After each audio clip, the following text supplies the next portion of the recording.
सर्दियों की वह पहली झमाझम बारिश आज भी मेरी यादों में उसी तरह ताज़ा है। आधी रात का समय था। आसमान पर काले बादलों ने पूरी तरह कब्जा कर रखा था। तेज हवाएं पुरानी हवेली की ऊंची ऊंची खिड़कियों और भारी लकड़ी के दरवाजों को लगातार झकझोर रही थी। हर झोंके के साथ ऐसा लगता था जैसे कोई बाहर खड़ा होकर पूरी ताकत से दरवाजा खोलने की कोशिश कर रहा हो। बिजली कई घंटे पहले ही चली गई थी। पूरे घर में सिर्फ मेरे कमरे में रखी एक मोमबत्ती जल रही थी। उसकी हल्की पीली रोशनी दीवारों पर अजीब अजीब परछाइयां बना रही थी। कभी लगता कोई सामने खड़ा है, तो कभी लगता कोई धीरे धीरे मेरी ओर बढ़ रहा है। यह हवेली पूरे इलाके में अपनी विशालता और रहस्यमय इतिहास के लिए मशहूर थी। लोग कहते थे कि इस घर की हर दीवार अपने भीतर कोई न कोई राज छिपाए बैठी है। कई पुराने नौकर भी शाम ढलने के बाद हवेली के पिछले हिस्से में जाने से कतराते थे। मेरी शादी इसी हवेली के मालिक से बड़े धूमधाम से हुई थी। शुरुआत में सब कुछ किसी सपने जैसा लगा था। आलीशान कमरे, महंगे झूमर, विशाल बगीचे और हर सुविधा।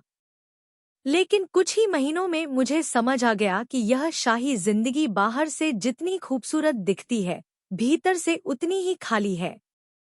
मेरे पति एक बड़े उद्योगपति थे। उनका ज्यादातर समय विदेशों के दौरों और व्यापारिक बैठकों में बीतता था। कई कई महीनों तक उनका घर लौटना नहीं होता था। लौटते भी तो अगले ही दिन किसी नए काम में व्यस्त हो जाते। धीरे धीरे मैंने बोलना कम कर दिया। इस विशाल हवेली में सैकड़ों कमरे थे, लेकिन मेरे लिए कोई अपना नहीं था। सुबह की चाय से लेकर रात के खाने तक मेरा साथ सिर्फ खामोशी देती थी। इसी बीच हवेली के पुराने खातों और संपत्ति से जुड़े दस्तावेजों की जांच के लिए एक नए चार्टर्ड अकाउंटेंट की नियुक्ति हुई। उसका नाम था नमन। नमन अपनी उम्र से कहीं ज्यादा समझदार और गंभीर स्वभाव का था। वह कम बोलता था, लेकिन जो भी कहता था, सोच समझकर कहता था। हवेली के पुराने रिकॉर्ड देखते समय उसकी नज़र बहुत बारीकियों पर जाती थी। एक दिन उसने मुझसे पूछा, क्या इस हवेली के पुराने दस्तावेज कभी पूरी तरह जांचे गए हैं? मैंने सिर हिलाते हुए कहा, मुझे नहीं पता। शादी के बाद से मैंने कभी इस बारे में ध्यान नहीं दिया। उसने कुछ देर सोचा और बोला, मुझे लगता है यहाँ बहुत कुछ ऐसा है जो दिखाई नहीं देता। उसकी बात सुनकर मेरे मन में पहली बार उत्सुकता जगी।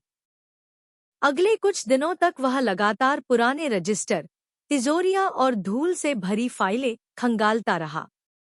कई बार उसे देर रात तक काम करते देखा गया। हवेली के पुराने नौकर भी उसके बारे में फुसफुसाने लगे थे। एक बूढ़े चौकीदार ने मुझसे कहा, मालकिन, हवेली का पिछला हिस्सा ठीक नहीं है। रात में वहां अजीब आवाजें आती हैं। मैंने मुस्कुराकर उसकी बात टाल दी, लेकिन उसके चेहरे पर डर साफ दिखाई दे रहा था। उस रात बारिश पहले से भी ज्यादा तेज थी। घड़ी ने 12 बजाए ही थे कि अचानक हवेली के पिछले हिस्से से किसी भारी चीज के गिरने की आवाज आई। धड़ाम। फिर लोहे के घिसटने जैसी आवाज। मेरा दिल तेजी से धड़कने लगा। पहले सोचा किसी नौकर को बुलाऊं, लेकिन पूरी हवेली में सन्नाटा था। मैंने मोमबत्ती उठाई और धीरे धीरे उस ओर चल पड़ी। जैसे जैसे मैं पुराने ऑफिस वाले हिस्से के पास पहुंच रही थी, हवा और ठंडी होती जा रही थी। दरवाजा आधा खुला हुआ था। अंदर घुसते ही नमी और पुराने कागजों की गंध ने मुझे घेर लिया। कमरे में रखी विशाल लोहे की अलमारी अपनी जगह से कुछ इंच खिसकी हुई थी। मैंने मोमबत्ती आगे बढ़ाई। अलमारी के पीछे दीवार में एक संकरा रास्ता दिखाई दिया। मैं हैरान रह गई। इतने वर्षों तक इस हवेली में रहने के बावजूद मुझे कभी इस गुप्त रास्ते के बारे में पता नहीं था। अंदर से हल्की लाल रोशनी आ रही थी। मैंने हिम्मत जुटाई और एक कदम आगे बढ़ाया। तभी पीछे से किसी ने धीमी आवाज में कहा, रुकिए। मैं घबराकर पलटी। सामने नमन खड़ा था। उसके हाथ में एक पुरानी लालटेन थी। उसने धीमी आवाज में कहा, आगे जाना अभी सुरक्षित नहीं है। मैंने हैरानी से पूछा, तुम यहाँ क्या कर रहे हो?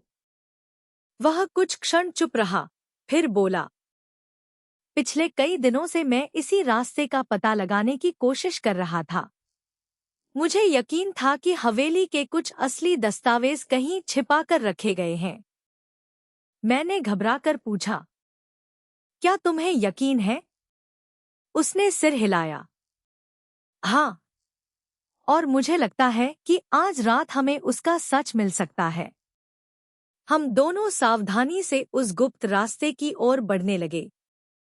कुछ कदम आगे जाते ही अचानक जमीन के नीचे से लोहे के दरवाजे के बंद होने जैसी तेज आवाज गूंजी। धड़ाम। पूरी सुरंग अंधेरे में डूब गई। मैं घबरा गई। नमन ने तुरंत लालटेन ऊंची उठाई। रोशनी सामने पड़ी। और जो हमने देखा, उसे देखकर हमारे पैरों तले जमीन खिसक गई। सुरंग में गूंजी उस तेज आवाज के बाद कुछ पल के लिए ऐसा लगा मानो पूरा तहखाना हिल गया हो। मैं घबराकर वहीं रुक गई। नमन ने लालटेन को थोड़ा ऊपर उठाया और शांत स्वर में बोला, घबराइए मत। शायद यह पुराने दरवाजे का अपने आप बंद होने का सिस्टम है। उसकी आवाज में आत्मविश्वास था, इसलिए मैंने खुद को संभाला। हम दोनों सावधानी से आगे बढ़े। सुरंग की दीवारों पर वर्षों पुरानी नमी जमी हुई थी। जगह जगह मकड़ी के जाले लटक रहे थे और ऐसा महसूस हो रहा था जैसे बरसों से यहाँ किसी इंसान ने कदम ही न रखा हो। कुछ दूर चलने के बाद सुरंग एक छोटे से कमरे में जाकर खत्म हुई। कमरे के बीचों बीच एक भारी लोहे का संदूक रखा था। उसके ऊपर धूल की मोटी परत जमी हुई थी। पास ही लकड़ी की टूटी अलमारी, पुराने रजिस्टर और कई बक्से पड़े थे। नमन धीरे धीरे संदूक के पास गया। उसने ध्यान से उसका ताला देखा। यह बहुत पुराना है, लेकिन खुल सकता है।